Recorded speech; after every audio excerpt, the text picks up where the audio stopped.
Hi, everyone. So nice to see so many of you. For those of you who don't know me, my name is Annette. I'm part of the Earth Prize team, and I'm also here today with Lucia and Margarita, who are also part of the team. So thank you all for joining this session today. We have a very special session with Esther, who is part of our adjudicating panel, and will also be reading your submissions and is in charge of, is part of the committee who's choosing the actual winners. So she will be here today to give you some tips on how to specifically tackle the financial part of your submission, as she's an expert in that field. So as you'll notice, you're all on mute right now. And we're doing it just so that during the presentation, there's no interruptions, but don't worry. Later on, when we do breakout sessions, you will have a chance to speak with our mentors. So we have, I think, 10 mentors here today who will join you in the breakout rooms at the end, and you can chat with them and ask any advice you need for your project. So very briefly for the outline of the session, we start with the presentation. Esther will share some tips, also some examples from good and good examples and examples that need some improvements, like we did last time in our first workshop. And then we do a Q&A. For the Q&A, feel free to already put all your questions in the chat throughout the presentation. If you have, we'll just use the chat format. So you can drop all your questions there and we will go through them in the end. And then we end the session with breakout rooms. So here we go. Welcome, Esther. I think you can unmute yourself, and then I will pin you, and then we can get started. Thank you so much, Annette. Annette, please nod if you can hear me. Yes, we can hear you. Brilliant. It's so exciting to be here and to see you all. I mean, I can see so many faces across my screen. It's quite exciting. I know you've been to one of these workshops before, so I won't really get into sort of like what we're trying to do. My work today is to dive into financials, which is the 5th section of the application.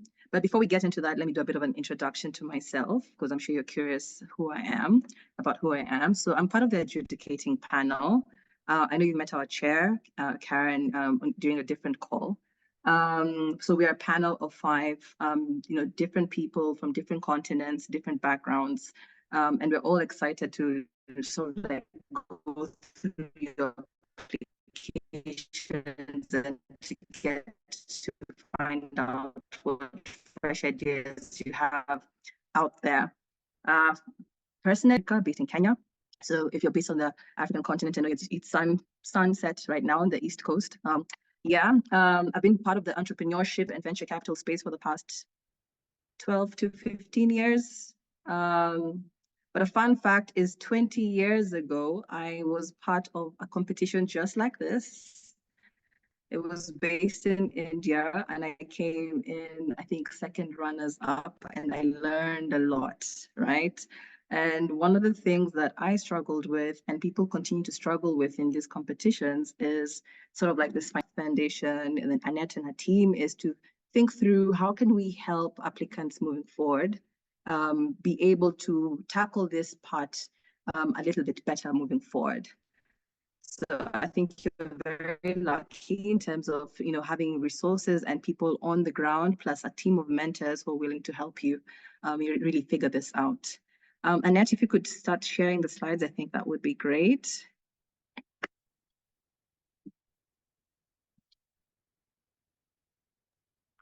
Can you share? So yes, so this is first slide that shows Earth Prize 2024. As I'm sure you've heard before, this is the 3rd iteration. This is the 3rd edition of this competition. And we're really, really excited to see, all your applications from, I think, 117 countries across the world.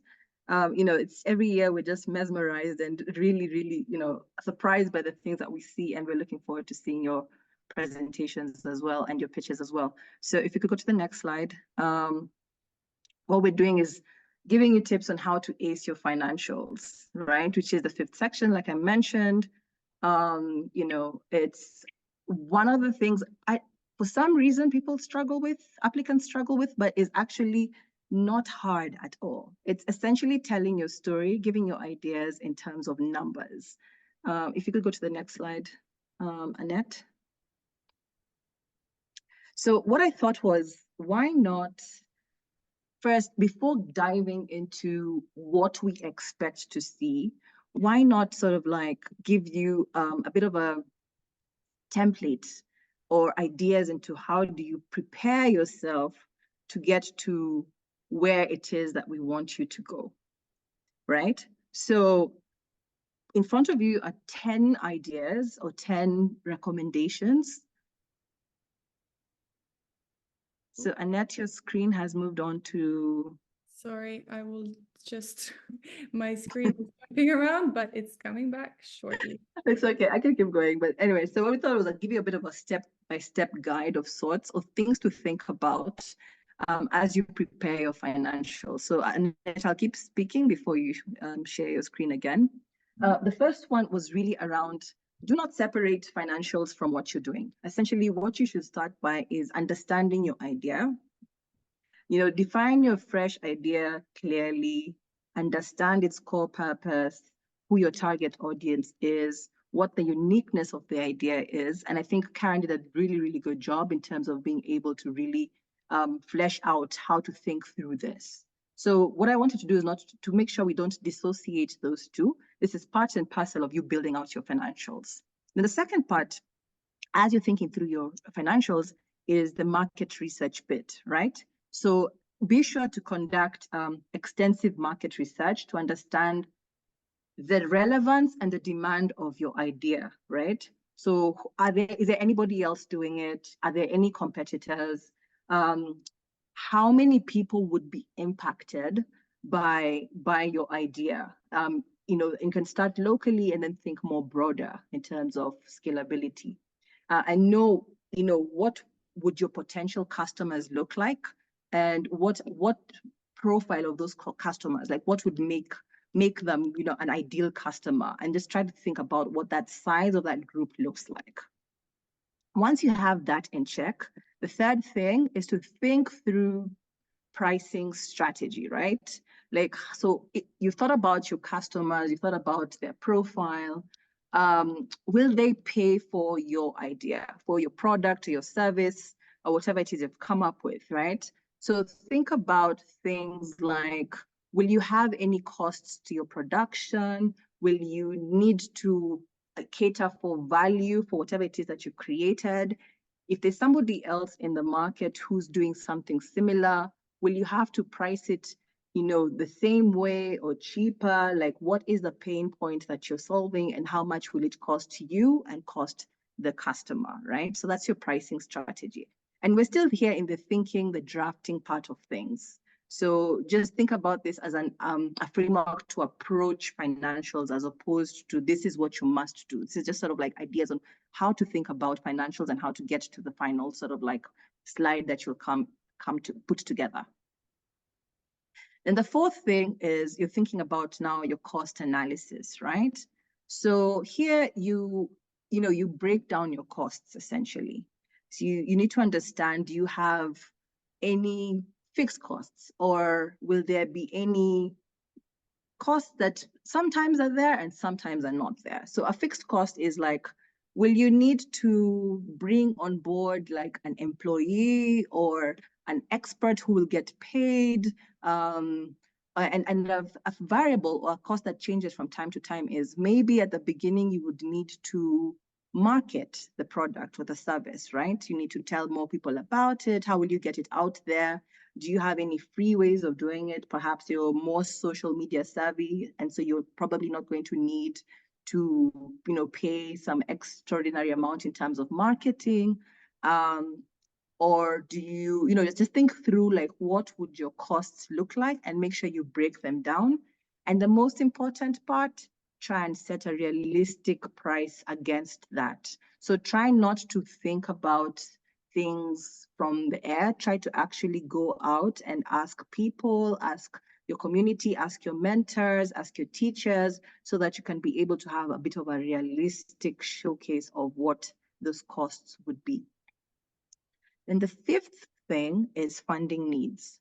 So now that you know what your pricing strategy is and what your costs would be, think about how much funding you will need to be able to start and to be able to sustain the idea. So think about, of course, the costs that we talked about, think about any expenses, and also think about maybe a buffer in case there's any unforeseen circumstances, right? And then think about, okay, so funding needs. Will I be able to use that from perhaps an amount that I would win from the competition to be able to launch this idea? Will I be able to maybe convince a local angel investor or a local NGO, or maybe a local county council could probably participate in being able to fund the initial parts? So just think about the broad spectrum of ways you could be able to fund the launch of this idea. And then another thing to think about is sort of like your sales forecast. Remember the customers we talked about? Will you be able to sell to them, right?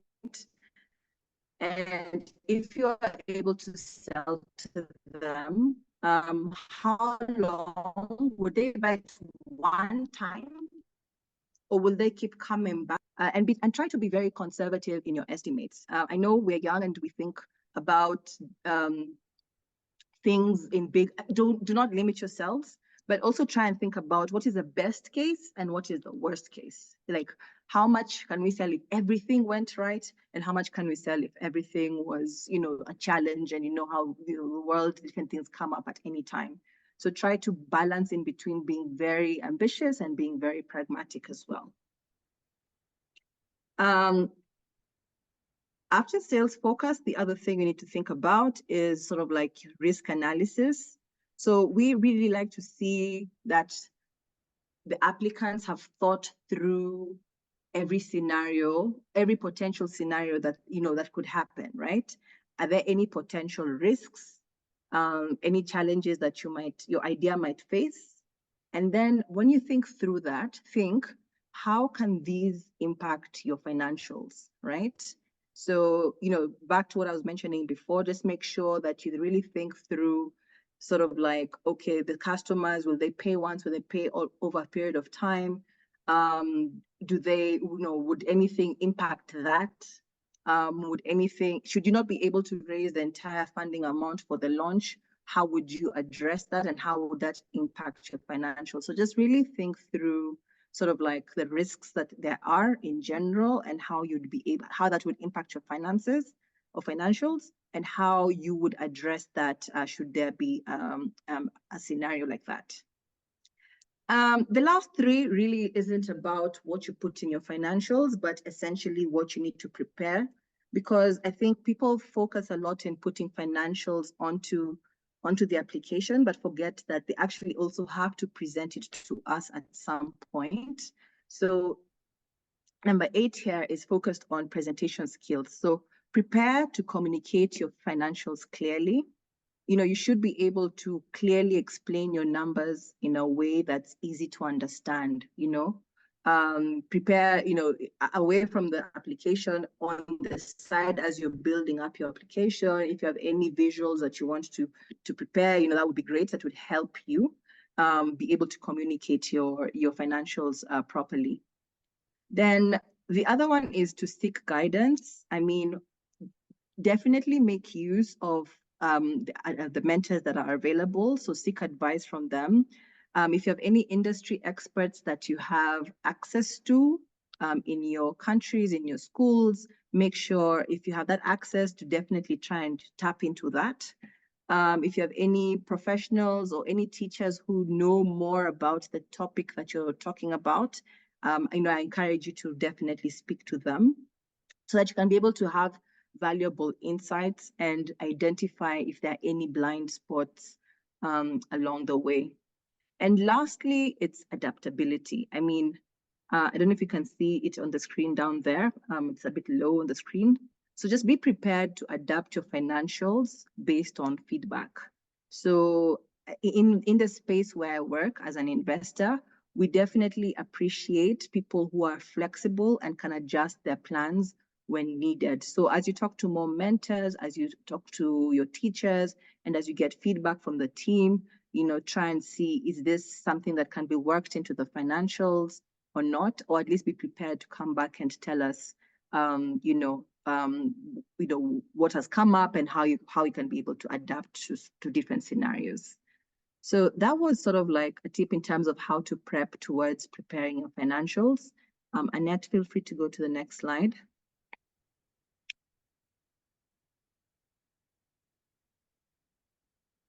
Oh. Okay. Sorry, my screen today is for some reason.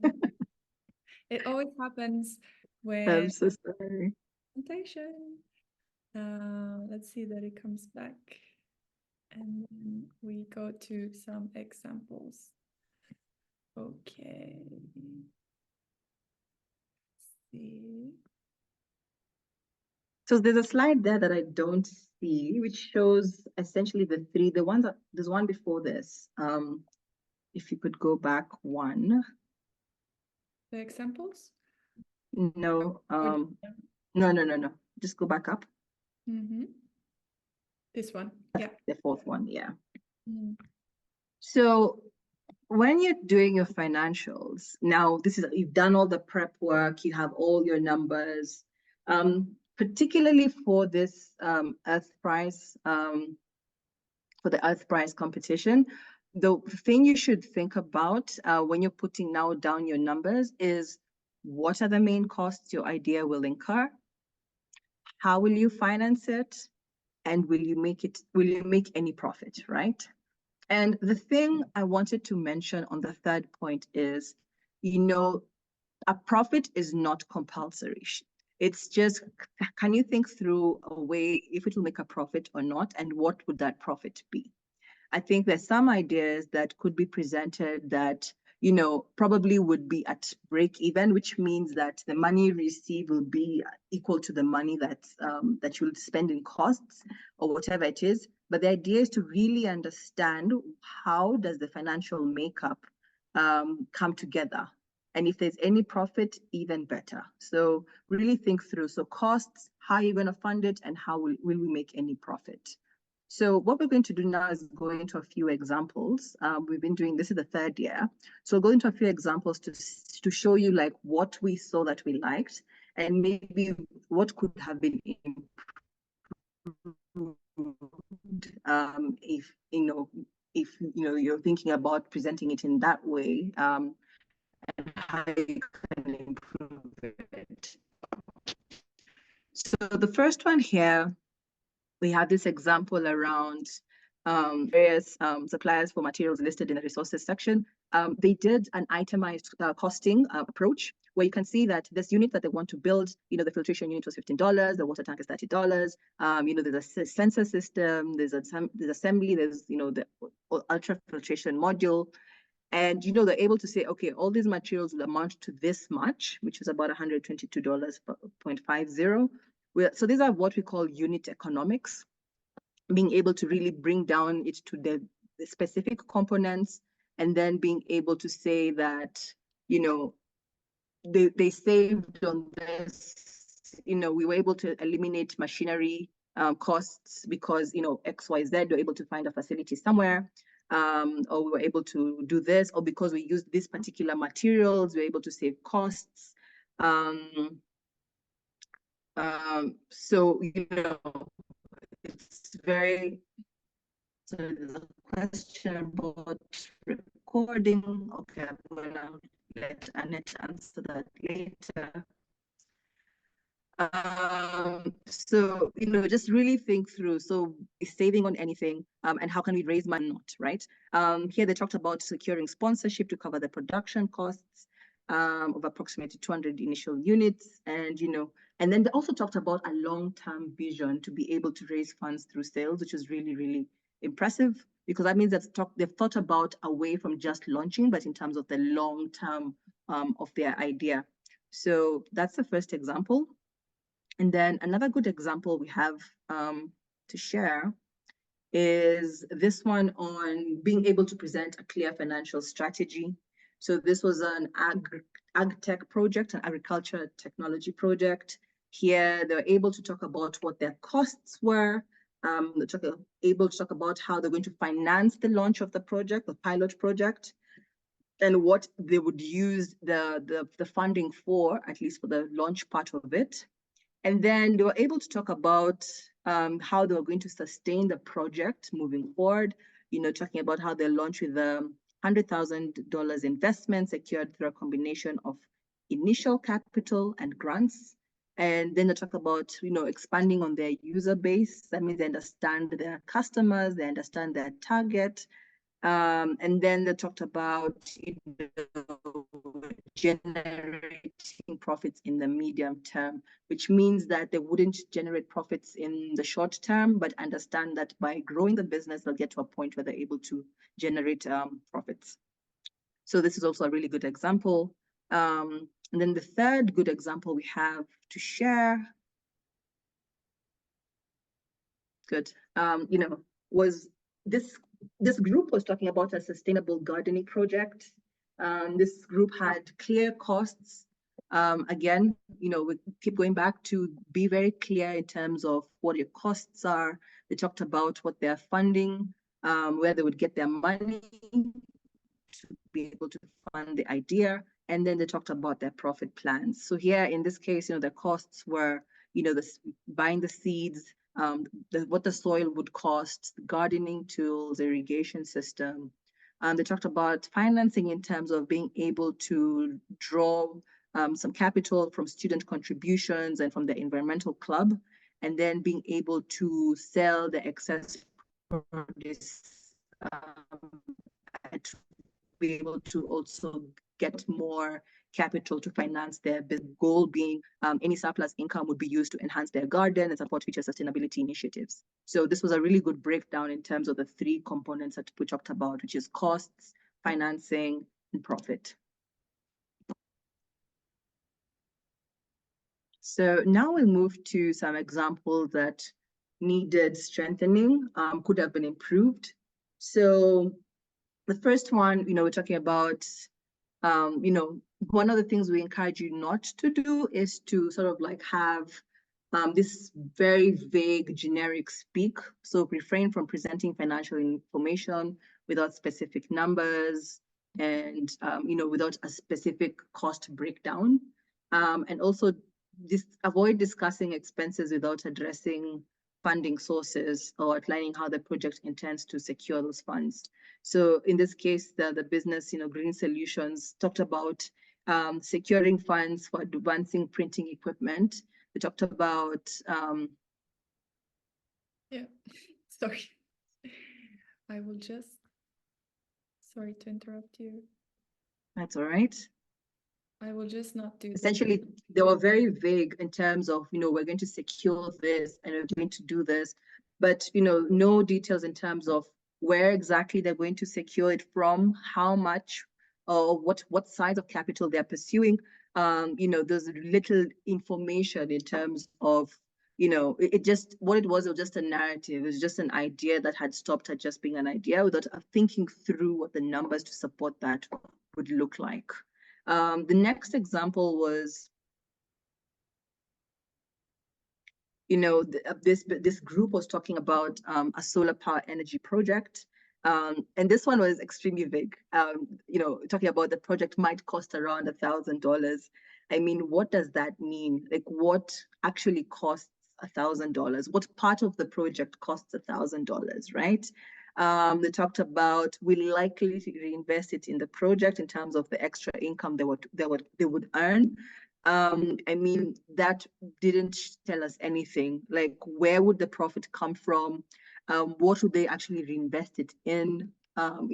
So it just goes back to the point in terms of being really critical and really thinking through everything, like where your costs are, where your income would be coming in from, and if there are any profits, where they would go in the short term and in the long term as well. And then the last example we had, to sort of like give you an example of what not to do. or what not to present is this one around raising awareness and sustainable post-trust projects. Again, here we see a lot of vagueness and uncertainty. We see a lot of basically no focus or no breakdown in terms of costs. It talks about having a budget, but it's not very detailed. I mean, please present the budget regardless of it not being simple or complex. Try and put as many details down. Do not avoid statements like we'll try to find funding somewhere. This shows that you haven't really thought through where you finance this idea. Sorry, just a minute. I'm having things popping on my screen. And then, steer clear of neglecting how potential profits will be utilized or invested for the long-term success of your project. Yeah, so really basically think of your idea end to end and what the financial implication of that looks like. Everything from the beginning, what you cost, what you earn, and how you spend earnings. So as I was preparing for this presentation, Annette asked me, so what are the, what are some keys to success? I found this an interesting question to answer. So I put down just 4 what I call hot tips that I have said over and over again. So is as you're working on your financials, know your numbers. So be intimately familiar with your numbers. Understand your income, understand your costs, and understand any assumptions that come with, with these at any given point. And then the second one is let your numbers tell a story, right? So your financials should weave into the narrative of your pitch or of your application, right? Your numbers should align with your mission and they should contribute to your project success. So think about them. The numbers should tell a story. Actually, one of the things, if I was to take your financial section out of the application, I should be able to determine what your idea is and how successful or viable it should be. So think about it that way. It's another way to tell your story, to present your idea, but in numbers format, right? So don't try and separate and take numbers alone. As you're building your idea, as you're putting it together, think through what are the financials, how do they align with the story and with the idea from end to end. And then one thing I really wanted to make sure that you understood, because it's quite simple to, it's quite easy for people to really get really complex when they're putting the financials together, is keep your financials clear and concise. A simple, well-explained financials application is more compelling than a complex one, right?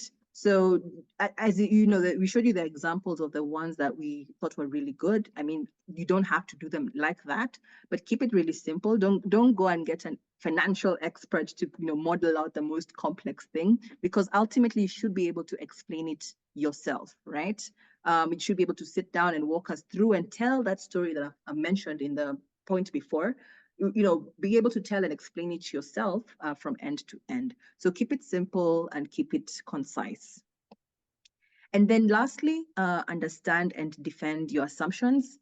So when you're putting together your application, think through what assumptions have I made, and what are the assumptions and what are the facts, right? And then also try and think, so what if somebody was not part of your team, what questions would they have, like about these assumptions that I have made, right? So be able to defend them, be able to explain them, talk about your local context, where I'm really looking forward to learn, about your country or the local context, or even whichever region you're trying to represent, how you want to grow that, how was your thinking through this? We definitely appreciate, your foresight and your preparedness in this regard. So I mean, ultimately, what you need to remember is your financials are not just numbers. They tell a story of your fresh ideas, viability, and the potential impact. And so, yeah, I think for me, what I'll do is just wish you the best of luck with your application. And we cannot wait to see all the fresh ideas by the end of January. I really look forward to them. And I think this is the part where we jump into the Q&A, which will be facilitated by Annette. Yeah, and I hope to see you at the end when you're presenting all your applications and ideas. Thanks. Thank you. Thank you so much, Esther. And yeah, if you stay for a little bit longer so you can answer some of the questions from the participants, it would be wonderful. So thank you for this expert presentation. It was very interesting to listen. I know that my dear colleague Lucia has also been going through the chat and seeing some questions. So maybe, Lucia, if you have any that you spotted that we can read out to. I think there's a few of them that some of the mentors have already started to get back to. So maybe we give it to the people who raised their hands first. If you can write them in the chat, it would be great, just so that it's easier for us to answer. So all the ones who raised their hands, please write them in the chat, and then Esther will answer them live.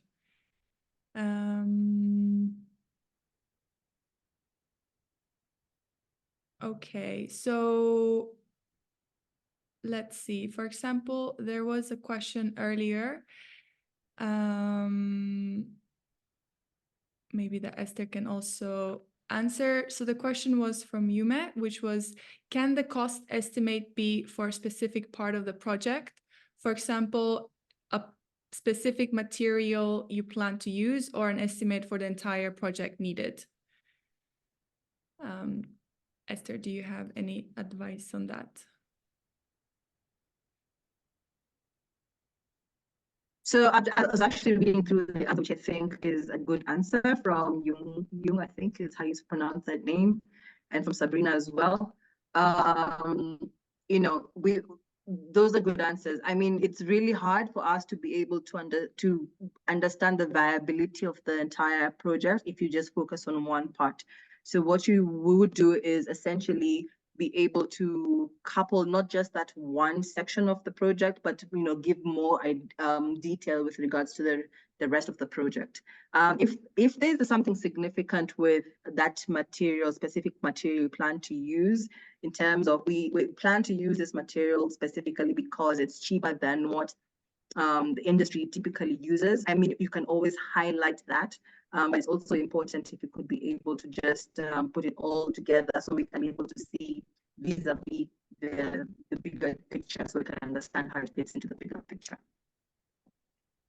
That's a great answer. Then, yeah, there's a question, how many workshops were conducted till now? So this is our second workshop that we did live, and you will find the first one, how to start your fresh idea, on our YouTube channel. If you reach out, you can also, we can send it to you. Let's see what else there is. I think there was one on graphs and I lost it. Yeah, and I think it's would we need charts and tables for the financials, or would text with facts be enough? Yes. That's another one from the chat. Esther, do you Yeah. want? Yeah. I think if you are in a position to create charts and tables, then you should go ahead and do that. Again, keep it simple. And something that you can easily explain. I think the application this year gives room for images, and I think visual are normally easier to be able to sort of get a grasp in terms of what it is that you're trying to communicate. So should you be able to do that, I would encourage you to do so. Yes, that's great. And also, please remember that you all have, you can submit up to 3 supporting documents. And this will give you a further chance to really elaborate on your project and anything you want to, mention further. So you can also, if you do any financial analysis and numbers, you can all put them also there and write in your answer that to refer there for further information. Okay, let's see if we have some other questions. Interesting from Lily. Any advice for estimating costs when there's little to no information on the internet? For this, I think, I touched on this earlier. I mean, expand your sources of information. So you can talk to teachers, you can talk to your mentors as well.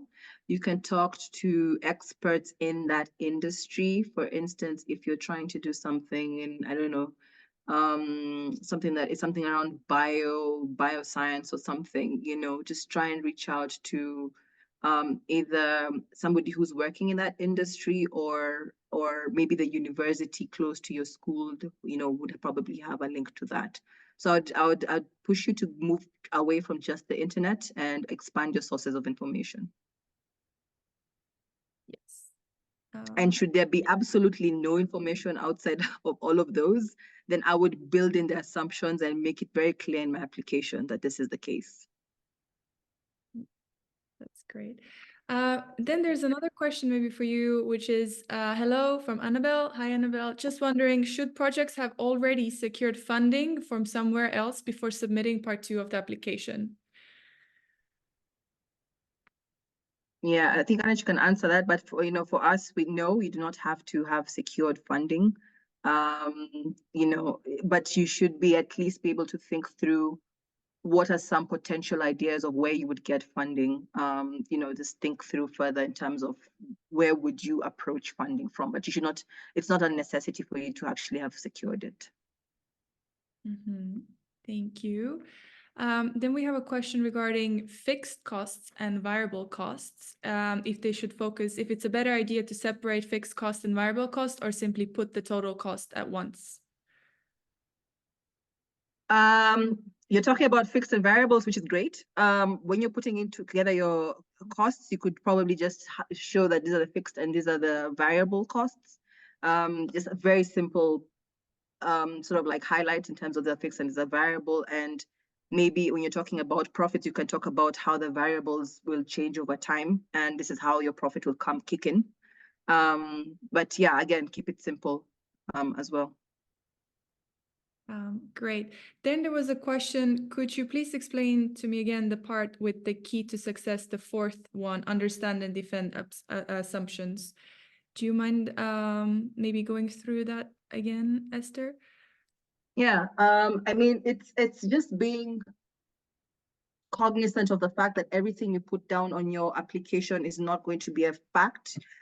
Maybe 99% is going to be facts, but one is probably going to be an assumption. So for instance, because it's a fresh idea, right? So you're going to assume that this probably will work this way. So really understanding what is the assumption here and how would that change? Should this assumption go how you anticipate this is what the financials would look like, and should it be impacted? Like, let's say we don't get enough supply of, I don't know, maybe you want to make a product from a material that has not been tested before, like, I don't know, a specific leaf out there that would probably reduce the usage of plastics. I don't know, this is just off the top of my head.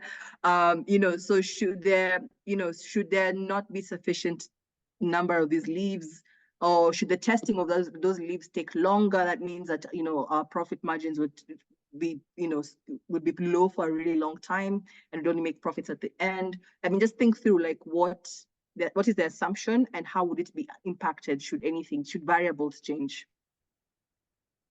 That's great. Thank you very much. Then there were a few questions about references. So you do need to reference all your data. It's very important. You have a separate box, the last one, where you include all your references, because we want to make sure and check that all the research you've done and everything you quote is correct. So please do include references. They're very important. Regarding the presentation about the finances, also, you will have to present them. So if you are one of the 10 finalists, you will be presenting to Esther and the other judges through a call. You'll do a whole presentation and finances will be discussed there as well. At this stage, by the end of January, you just have to submit your written work. So you will be presenting it, but writtenly. I hope that clears that up. And then a prototype question, I'll answer that as well. So you do not need to have a prototype ready yet. If you are just planning it, if you have any evidence of the experience you've done, you know, any drawings, anything, you can just include those. Actually, a lot of our previous year winners, once they win, they use their funds to actually then develop the prototype. So you do not need to have one ready, just as Sabrina also said. Let's see if there's anything else.